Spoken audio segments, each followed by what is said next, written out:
Hello again, and welcome to another episode of the Franchise Everything podcast, where we talk about everything and anything franchising. And today we're at someplace very different. You might be able to tell by the background. We're actually at Walker's Doughnuts in Bendigo Marketplace, and we're joined by Rose and Jim Stoupas, who are the founders of Walker's. Hello, guys. Hello. G'day, Glenn. Thank you for having us here. Pleasure, mate. I know we've had Jono setting up for about the last hour, trying to squeeze our way into this little corner. Thank you for inviting us up here today. It's great. I haven't actually been to this store previously. Yeah. We're very proud of Bendigo. Yeah. It was our first regional store and our most successful regional store that spawned another one within about 8 months. Early the next year. Early the following year, and then it spawned another one down in Traralgon, and we're very, very proud of what we've done here. Excellent. So we're going to talk today about a bunch of things, and you're going to take us on a tour and all that sort of stuff. Yeah. We're doing lots of things today. But this one we're talking about now is the Walker's Doughnuts franchise business model. Yep. So I know we've done a little bit of stuff with you. I've been to some stores. We've done a store opening and that sort of thing. So you really pride yourself on the business being very simple to run, don't you? I mean, we've talked about that a lot. You make it simplicity. Yep. What's simple about the business and how you've designed it? Well, a lot of complexity went behind the simplicity. We've as it always does. Yeah, we've spent a lot of time, a lot of money on creating a system that at the pointy end is very simple for the franchisee to operate. We've invested fairly heavily in our factory, and we're actually moving into a huge premises as we speak. Whereabouts is that? That's in Coolaroo. Yep. Up near Campfield. I said yep as if I know where that is, but 10 minutes up the road from where we are now. Okay. Yeah. So it's the new factory is 6 times the size of our original factory. Mm-hmm. And we're bringing in some state-of-the-art equipment to be able to produce the quantities we need at the quality level we need. Yeah. So it's simple because you produce the product for your stores, don't you? At those factories. Yep. All the baked product is done by us. Basically, done fresh every night. We operate 7 days a week. We're virtually 24 hours. We don't use any product past 24 hours. Even though we can, we've got that much technology in the product that it can last for days and days and days. So it will be a Walker's Donut will be fresh for days, but we only allow 24 hours selling time. So the customer will receive the product in its freshest, softest, most melt in your mouth sort of fashion. So you bake it, and the simplistic part to it, I suppose, is that the franchise owners aren't baking it, because I've been in donut businesses before where you're baking at 3 o'clock in the morning and everything. So you take care of that. So what does the franchise owner do in store? Well, the franchise owner, he'll receive, or she will receive the donuts overnight. They basically come in the morning and they start to decorate. Yep. So they're blanks, fried blanks. They're blanks. But with this larger premises, we've also expanded our ability to decorate at the factory, so we can create a hybrid model. The decoration can still happen in store because that adds a bit of theatre, adds a bit of visuals to visual for the customers. Yeah, for the customers. Yeah. But what we can also do is produce the more complicated donuts at the factory overnight. They'll get delivered. They get put straight into the cabinet. You're ready to sell by 6, 7 a.m. Whatever time you get there, you're ready to sell. So what's an example of a more complicated donut, for example? Something like a Babe Ruth. What's for that? An example, that's Rose's actual favourite. It's peanut butter filled, chocolate on top. More chocolate decorations. I'm testing your memory here. It's chocolate. Caramel. It is peanut butter and caramel filled. Yeah. Okay. Topped with chocolate fondant. Look at the Babe. Peanut butter Obviously, the caramel. Babe Ruth chocolate bar. Exactly. Very similar, but also an ode to the Bambino himself, Babe Ruth. Rose and I actually, funnily enough, little known fact, we used to play baseball We did. for a local side. There was a ladies and men's team. I ended up playing on the ladies. No, I was a gun. So no, we both were. And if you do say so yourself, self-proclaimed gun. But we loved our baseball. So we did. So part of the DNA of Walker's is that old baseball sort of thematics. So the Bambino. So part of it. So you're controlling. So I imagine part of that is controlling the product quality as well. So the reason why you did that. So there's a simplicity side to it, but product control. What about the recipes and that sort of stuff? So how did you come across all this sort of stuff there, and where did you start it? Literally trial and error. Let me speak. I'll speak of my family first. My father was a baker. Mm-hmm. My grandfather was a baker. My great-grandfather was a baker. And, we plied our trade originally, all my family, in Greece. And then part of the family split off and moved to New York in the 30s. So they had businesses there. Then family came That's here. the baseball. Yeah, plus the baseball as well. Mm-hmm. Then family had came here in the 60s. And again, with bakeries here, I studied food technology, which gave me a good technical grounding. So it was part of the family DNA, the bakery side of things. So in terms of development of the product, it just came over time, trial and error. Based on a lot of different types of product that we loved. And that we had grown up with. I think everybody who lived in Melbourne in the 60s and 70s would remember the famous Jiffy Doughnuts. Mm-hmm. We wanted to achieve something that gave Rose and I the same delight that the Jiffy Donut used to give us as kids. So they're your own recipes, aren't they? So Absolutely, you're not 100%. like getting external. Yeah, 100%. We don't use another corporation's premix. Basically, ours is a proprietary blend. Our formulation is ours. Our blenders hate us because we use so many different ingredients to get the right balance. Is what, sorry? Hate us, you said? They hate us. Oh, They hate us because I was going to say, what is that a technical term? No. No, every time Something I missed in bakery things. Every time we have a meeting with the mill, they say, Jim, every time we have to do your blend, the guys just shake their head because there's just so many things that are involved. Yeah, but look at the taste. Yeah. And that's your food technology background. It is. And even as we were developing it, I had some consulting with some guys that had been donut game for 50 years. And their help was great, but they also turned around and said, what we've achieved is magnificent. So it took a bit of food tech, took a lot of trial and error to get it right, because there's certain in donuts, technical, quasi-technical spread, crown. You wanted the donut to sit right and look right. You wanted it to sort of spread right. You wanted the mouthfeel to be soft. You didn't want too much chewiness. And the taste. So you had to balance the flours. We there was a lot to do it, but I think we've got it right.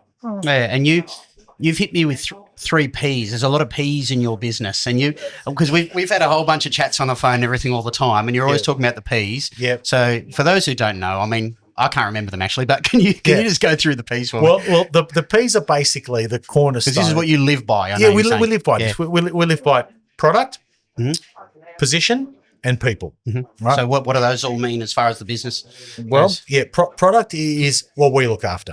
Yeah, in every aspect of the product, from the basic donut to its fillings to its toppings, we make sure that whatever we can develop, we develop the topping and the filling that we're happy with. If we ever buy somebody else's, we want to get the best that is possible, the best on the market. Yep. We don't scrimp on price, we don't scrimp on quality. The second one is position. All our stores, we don't just take, like we're off at sites all the time. We don't just take whatever's given to us. We want to make sure that the position that we put the franchise, the store in, is going to maximize the foot traffic, the sight lines, the bang for buck that we can get. So that's important. People, when we choose the franchisees, we try our best to choose people that are going to be committed to the brand and follow the system and fall in love with the brand.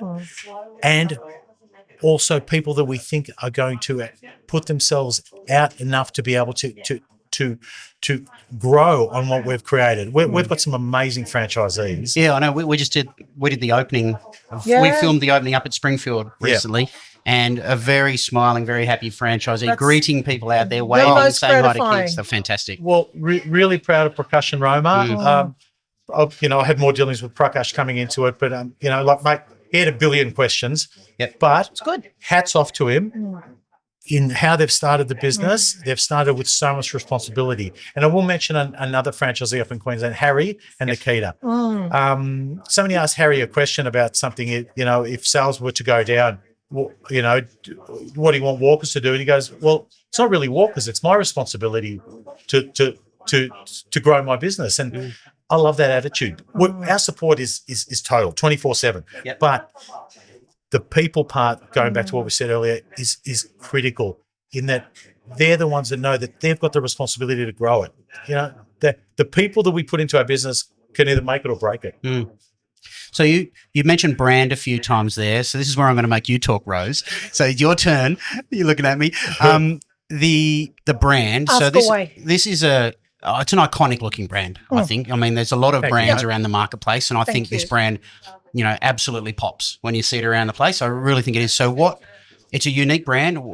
There's that nostalgia. There's that baseball Americana feel. What was all the inspiration? Who drove it? Where did it come from? Driven by Jim. The name came from Jim. Okay. Jim will tell you about the theory behind it. I think the brand to us represents everything that we hold dear about America. We love America. We love Americana. Same. We grew up in that time. Even the stuff from the 50s, the 40s that we watched as kids. Exactly. We By hold it all osmosis. dear. And But we love Australiana as well. You can blend that. As in growing up in the 60s and 70s. But that's because there was a lot of Americana in it. Yes, yeah, there was. Yeah, there would have been. Yeah. So we grew up with the Brady Bunch, Hogan's Heroes, My Three Sons, all that sort of stuff. It was just you was a almost wonderful spoke time. in a New York drawl before you Yeah. could speak in an Australian But accent. even the culture, the music, just everything, and we both love New York. We love everything Americana. Walker's epitomizes everything Americana that we love. It represents everything, just even from the iconography on the walls. It's all maybe a mishmash, not from one particular area, but it all is from that same. It's got a feel to it, doesn't it? 100%. So I was saying when you described it to me, you were sort of like bit of 40s, bit of 50s, it bit of this, is. but there was It's not just it was 50s not like happy days. that's it. Exactly. And that gives you a lot more flexibility, doesn't it? A Yeah. lot of room Oh, to move. Yeah. Yeah. If you were to say we're kind of Johnny Rockets or like a soda jerk 50s-ish plate, like a Happy Days, I would say that's an element, but not the Yeah, 'cause element. that would put It's you in a well tighter before. corner. Yeah. Exactly, yeah. And it's also what that era evokes as well. Yep. That post-war confidence and Prosperous, family prosperity. values, family fun, values, warmth, the hospitality. joy, and that's it. And I think with Yeah. Walkers, almost unconsciously, we want to evoke that, like just the colours, the iconography, just creates a sense of happiness and nostalgia. We sell happy. You come into Walkers, it's a happy place to is. be. One of our key taglines is "Delicious is what we do." And really, that delicious is what we do, but delicious evokes happiness and nostalgia and optimism. So with the brand, I see the brand as more of a premium positioned brand. Okay, so the way that it really stands out like it is, and you've got almost proprietary sodas and that sort of stuff. There. You're not just got a Coke fridge and stuff like that. You've got all sort of stuff. So how have you positioned it? Because I know there's obviously a lot in this space. I mean, you are Doughnuts, but there's a lot of other things you provide, and in any shopping centre you're at, there's a lot of competitors and that sort of stuff going for the same customer or the same dollar. So how have you positioned it? Where does it fit in the market? Well, being control freaks, Not at all. Me, not as much. No. But we wanted every facet of the business to be the best we could source or create. Best quality and best value. Best quality. For So money. we didn't want to just open up a business, just start with just any generic donuts or any generic soft drinks. So every part of it, we like even going as far as going to the States to source our sodas. We think we've got high level sodas that evoke nostalgia that are actually created by people who themselves are passionate about our product. They're not, with all due respect to Coke and Pepsi, and we love them. We deal with Pepsi, but that nostalgia was done 100 years ago. This nostalgia is people that are putting their heart and soul into these products. So we've sourced that sort of product. But having said that, we consider ourselves a premium offering, but we don't charge premium prices. With all due respect to competitors, I've seen some prices out there that would make your toes curl, your hair curl if I had any left. But honestly, we just think that we've got to offer a premium product, but at a we call it a family friendly price. I can't see us selling $8-9 donuts. It's just nuts because I wouldn't want that. It's an interesting sort of not on-called tightrope, but it's an interesting sort of path balancing that lower end, cheaper sort of donut volume sort of base with the higher end Instagram worthy premium sort of type of stuff there, isn't it? It's sort of that middle ground. It sort of tries to fit there. So it must be a challenge at times with margin protection and also product quality and everything. Exactly, as well. mate. Yep. Exactly. And look, we have to also be conversant with what the franchisees have done in terms of they've invested in the business. They want a return on their income. But we feel that we want to create Walkers as a legacy brand, to be here in 30 years, to be able to sort of say, that we can go the distance, and that is to give customers value for money with underpinned by quality. Because if we were just here doing a cheap, crappy product, we wouldn't last. And if we were overcharging, we're not going to last. We've seen competitors come and go doing that. So we just feel we've got that sweet spot in the market where we're offering the quality at, like I said, a family-friendly price. Excellent. I think we've unpacked the Walker's Doughnuts business model originally, you reckon? I think so. I think we've done that. Reasonably so, yeah. Excellent. Thanks for joining us this morning. Thanks for Absolute having us. pleasure, mate. Thank Excellent. you. And that's it for another great one of the Franchise Everything podcast. Please, if you like this sort of stuff, like, share, subscribe, do all that sort of thing. Get around to everyone else, and we'll catch you in the next one soon.